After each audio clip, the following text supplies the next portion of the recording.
इसमें वो बड़ा दुर्भागी माना जाएगा जो किसी के भी दोष देखता है। कोई कुछ कर रहा है, आप उसे गलत मान रहे हैं, तो आप निर्णायक हैं क्या? आपको सृष्टि की सेवा दी गई क्या कि सबके दोष देखो? समय नहीं मिलना चाहिए। बहुत कृपा है, अन्य की चर्चा और अन्य से संबंध है नहीं आप लोगों का, बड़ी कृपा है।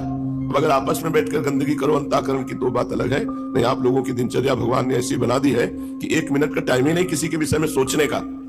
इतना थक जाओ कि सो जाओ, जगो तो फिर सेवा। इतनी सेवा है कि अपने पास समय नहीं। ऐसा ही जीवन होना चाहिए।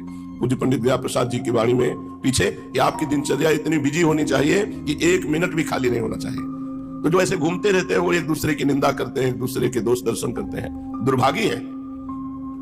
और कहते हैं ऐसे मूर्ख लोग जो दूसरे की निंदा करते हैं, हमारे प्राण संकट में तो भी मैं ऐसे के दर्शन नहीं करना चाहूंगा। इनके दर्शन कर ले प्राण बच जाएंगे, तो प्राण निकल जाए, पर ऐसे नीच पुरुषों का दर्शन ना हो जो दूसरों की निंदा करते हैं। ये नियम बना लो, पर चर्चा नहीं करनी, वाणी का नियम बना लो, बहुत बढ़िया जीवन हो जाएगा।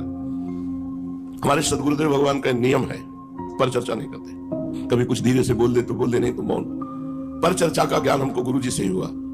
पर चर्चा जहां की तो किसी के गुण वर्णन होंगे या किसी के दोष वर्णन होंगे, और जो वृंदावन के दोषों को सत्य मान करके वर्णन करता है वो मूर्ख है। श्रीपाद करे प्राण संकट आने पर भी मैं ऐसे पुरुष के दर्शन नहीं करना चाहूंगा।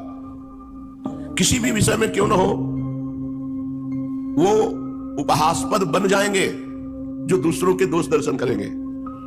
एक दिन परिक्रमा लगा रहे थे तो एक संत ने कहा वृंदावन की महिमा का एक गुण है कि यदि आपने किसी के दोष देखे कि वो अमुक गलत है तो वही आचरण आपके अंदर आ जाएगा।